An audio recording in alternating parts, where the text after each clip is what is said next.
Gold prices taking a turn lower on Monday as the follow-through and sort of the hangover from the non-farm payroll number bled into Monday. We had that real strong jobs number. Gold prices, which were already starting to turn a little bit late last week, continued to do so today. Still in a bullish mode, still not seeing any sort of break in the trend, but a modest tick up here as the market had made some pretty big moves to the upside. And I'm not just seeing a modest pullback, likely just some spec longs, maybe taking a breather, waiting to see if there's a pullback to get back in at a more appropriate level.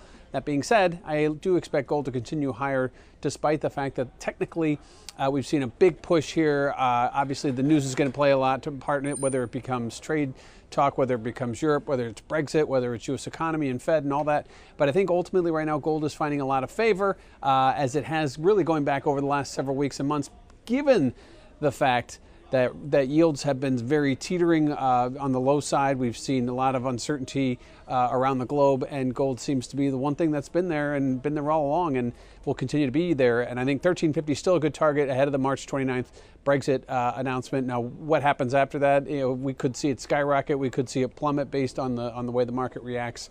But this is sort of a continuation of that buildup, and the bullish trend looks like we're going to hold it, albeit with this modest pullback. And if you look at the dollar, yeah, the dollar was higher today, and it's been higher going in late last week as the aforementioned payroll number came in. And China's on vacation this week, so there's a little bit of lack of resistance, we'll call it. And I think that right now we're getting better earnings. We're seeing the equity markets outperform. We're seeing the dollar sort of catch a nice little bid. Rates are going a little bit higher as the bond market sells off. So there's a couple little reasons here why the dollar is going higher.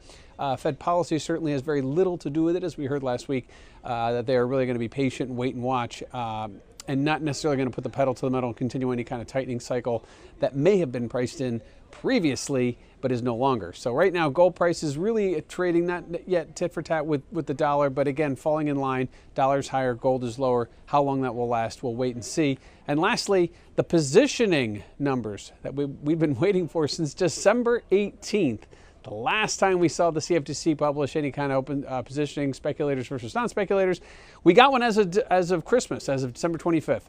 So they are starting to come back. They are going to feed in slowly. It looks like the longs were getting longer way back when. I think we kind of figured that out as the market really just took a straight shoot up. I think some of those longs are now starting to maybe exit modestly. I don't think they're all getting out. I don't think there's any reason to get out. And I think that there's certainly no reason for speculators who've been riding this wave to get out all at once. But I do think you wait for a modest pullback. You sell off here and there, and you look to rebuy at better levels ahead of any big news.